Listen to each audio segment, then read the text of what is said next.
barricades covering it all. Great tune, Netsky, Rita Ora, Barricades, half hour to the half. Wow, we'll get some news now then. On BBC Sound app, on your smart speaker and on 88 to 91 FM. BBC News at 6 o'clock. This is Mike Powell. The Prime Minister has said the UK is well prepared to avoid rolling power cuts this winter.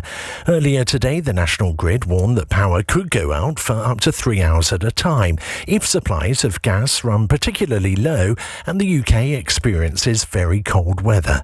But speaking after a meeting of European leaders in Prague, Liz Truss said work was being done to ensure the country could cope.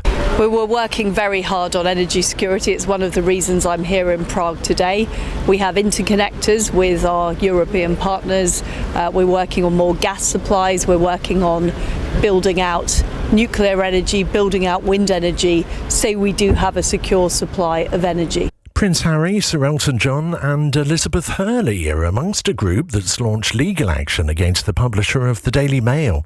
They say they've become aware of evidence they were victims of breaches of privacy by associated newspapers. The publisher has not yet commented on the allegations. Rescue workers in Thailand have started removing bodies from the site of a mass shooting and stabbing incident at a nursery in the north of the country. At least 38 people, most of them young children, were killed. Thai police identified the attacker as a former police officer who was dismissed last year for drug offences.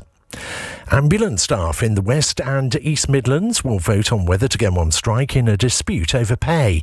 The GMB union said that 3,000 paramedics and other staff in the region would be balloted on whether to walk out.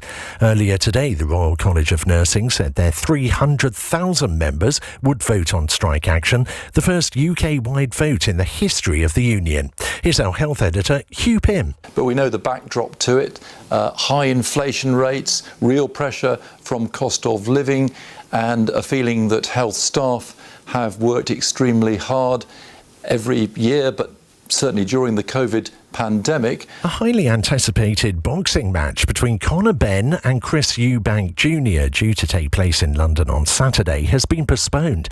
The British Boxing Board of Control have prohibited the fight after trace amounts of a fertility drug were found in a drugs test taken by Mr. Benn.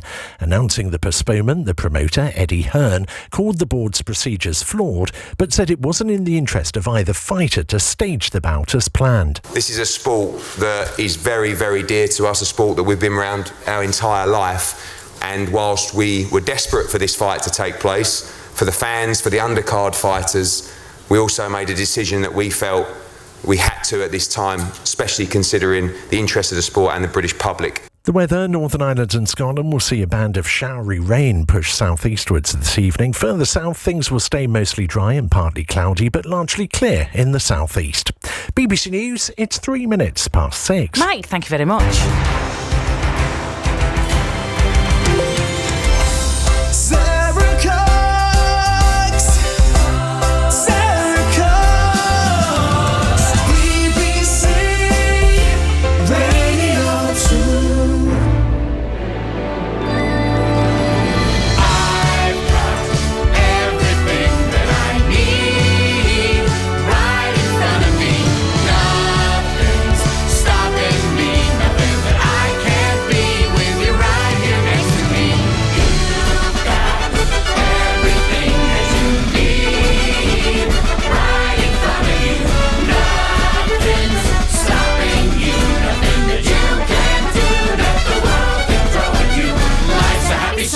When there's someone by your side to sing, life's a happy song. When there's someone by your side to sing, Life's a happy song. When there's someone by your side to sing along. We are by your side till 7. Then Jo will be here with some fantastic music in her Shiny Happy playlist. Tonight's NPD. Hi Sarah, Nathan from near Nottage, and I'm eating nuggets and chips. Oh, very good. Nuggets and chips. And he had all the ends there. Excellent work there from Nathan. Thank you. Tomorrow, Zoe has got Friends Round Friday on her brilliant breakfast show. Ollie Murs, Rob Beckett and Sue Barker. There'll be a lot of love for Sue Barker, just a tennis reference there. We're getting some great texts, by the way, about our super duper mug giveaway. Mug me off. However, we need emails. So sarah.cox@bbc.co.uk. Now email now for your mugs.